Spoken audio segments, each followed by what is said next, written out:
Hi friends, Annapurna కిచెన్లో మీకు స్వాగతం. ఈరోజు మనం ఇక్కడ చేయబోతున్నాము మసాలా కోడిగుడ్ల బాజీ. మసాలా కోడిగుడ్ల బాజీ ఎలా చేస్తారు ఇక్కడ మీకు చూపబెడతాం. ఇక్కడ నేను 4 కోడిగుడ్లని ఉడికించుకొని పెట్టుకున్నాను. చూడండి, ఇప్పుడు మనము ఈ కోడిగుడ్లని రౌండ్గా కట్ చేసుకుందాము. చూడండి, ఇక్కడ నేను కోడిగుడ్లని రౌండ్గా కట్ చేసుకుంటున్నాను. ఫ్రెండ్స్, ఇలాగే మీరు చేసుకోండి, మీకు చాలా నచ్చుతుంది. నచ్చినట్టయితే మీరు కామెంట్లో చెప్పండి. చూడండి, ఇలా రౌండ్గా కట్ చేసుకున్న తర్వాత మనం ఏం చేస్తామో ఇప్పుడు మీకు ఇక్కడ చూపిస్తాను. చూడండి, రౌండ్గా కట్ చేయడం అయిపోయింది.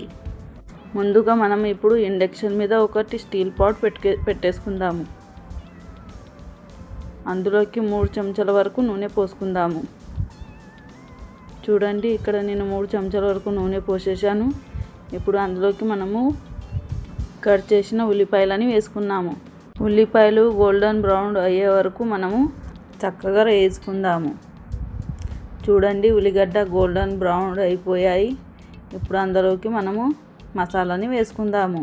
ముందుగా మనం ఇక్కడ ఒక 1/2 చెంచాని పసుపుని వేసుకుందాము. పసుపుని వేసిన తర్వాత 1 చెంచా వరకు అల్లం వెల్లిపాయని వేసుకుందాము. చక్కగా వేయించుకుందాము. అల్లం వెల్లిపాయ స్మెల్ పోయే వరకు వేయించుకుందాము. చూడండి, చక్కగా వేయించుకున్న తర్వాత మనం ఇక్కడ ఇప్పుడు టమాటాలని వేసుకుందాము. మళ్ళీ చక్కగా వేయించుకుందాము. చూడండి, చాలా చక్కగా ఉడికేసాయి. ఇప్పుడు మనం అందులోకి మసాలాని వేసుకుందాము. ఇక్కడ 1 చెంచా వరకు నేను ధనియాల పొడిని వేసుకున్నాను. మరి 1 చెంచా నేను ఇక్కడ గరం మసాలాని వేసుకున్నాను. మరి 1 చెంచా వరకు నేను ఇక్కడ ఉల్లిపాయల కారం వేసుకున్నాను. మరి 1 చెంచా వరకు ఇంట్లో కారం వేసుకున్నాను. చూడండి, నోటికి తగినంత ఉప్పు వేసుకున్నాను. ఇప్పుడు వేసిన మసాలాలన్నీ చక్కగా కలిపేసుకుందాము. చూడండి ఫ్రెండ్స్, ఇక్కడ మనం ఇండక్షన్ సన్నగా పెట్టుకొని కలిపేసుకుంటున్నాము. మీరు గ్యాస్ మీద చేస్తే సన్నగా పెట్టుకొని కలిపేసుకోండి. అందులోకి మనము కొంచెం నీళ్లు పోసుకుందాము. చూడండి, నీళ్లు పోసేసాము. చక్కగా కలపడం అయిపోయింది. చూడండి, మసాలా ఉడికేస్తుంది. ఉడికేసిన తర్వాత ఇప్పుడు మనము రౌండ్గా కట్ చేసిన కోడిగుడ్లని వేసుకుందాము. కోడిగుడ్డుని వేసిన తర్వాత మనము చక్కగా కలిపేసుకుందాము. ఫ్రెండ్స్, అంత మంచిగా కలిసే వరకు మనము చక్కగా కలుపుకుందాము. చూడండి, మసాలా ఎంత చక్కగా తయారైపోయింది.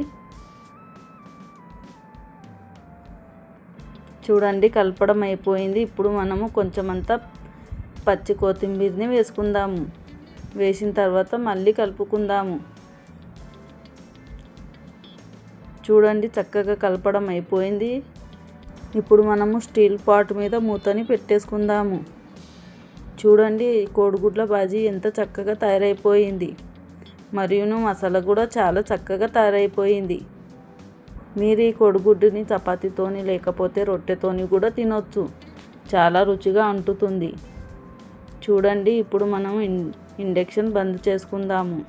చూడండి, మసాలా కోడిగుడ్డు తయారైపోయింది. ఫ్రెండ్స్, మీకు ఈ వీడియో నచ్చినట్టయితే షేర్ చేయండి, లైక్ చేయండి, మళ్ళీ ఛానల్కు సబ్స్క్రైబ్ చేయడం మర్చిపోకండి. మళ్ళీ కలుద్దాం ఫ్రెండ్స్. అంతవరకు బాయ్.